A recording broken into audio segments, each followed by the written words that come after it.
Shifting focus, one sailor is dead and 4 others missing after a torpedo recovery vessel of the Navy sank off the coast of Vishakapatnam last evening. 23 others on board were rescued by the search and rescue ships dispatched to the area. Ships and aircraft with night vision facilities were pressed into service to carry out search and rescue operations. The ship has been identified as a 110-ton Astavahini class recovery vessel. The vessel was on a routine mission to recover practice torpedoes fired by fleet ships during a routine exercise.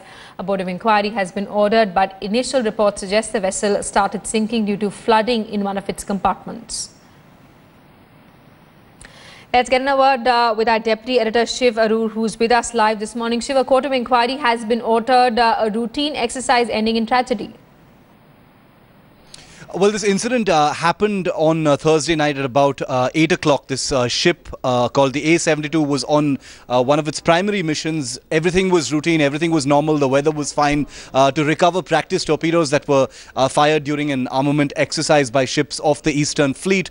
This actually involves the ship going side by side with torpedoes, picking them up, scooping them from the sea, loading them onto the ship and bringing them back. These are practice torpedoes, so there's no warhead, there's no explosives as such. So they're not really armed weapons. But what happened just at about 8 o'clock was there was a sudden flooding of one of the internal watertight cabins, and apparently just minutes later, the entire ship just went down. All 110 tons of it. Now, this is a ship that's about 31 years old, but there's no reason why, something like this should have happened. There was some kind of a catastrophic material fatigue or some kind of component failure that was crucial, to the safety dynamics of the ship itself. All of that is going to be part of the court of inquiry that will go into precisely what exactly happened. One person was dead when search and rescue operations began last night. Right, and Shiv, this incident coming on the back of a series of naval accidents indicating a larger problem perhaps?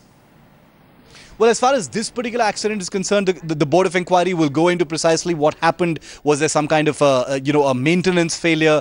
Was it negligence of some kind that led to it? All of that, it's too premature to say at this point of time. But as far as the spate of accidents is concerned, well, the thing is, we know what happened between last year and this year. It even led to, the resignation of a serving Navy chief. Just a few days ago, there was an incident where an Indian Navy ship, was scraped against by a merchant vessel.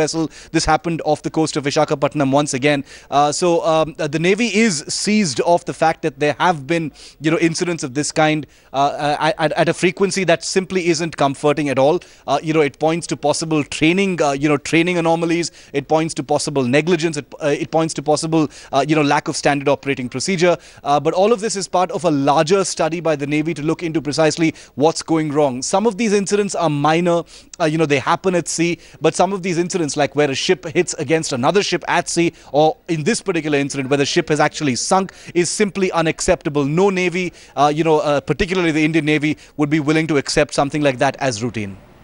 Shiv, thanks so much for that update. 4 sailors still missing. Rescue operations are underway. We'll come back to you for the latest.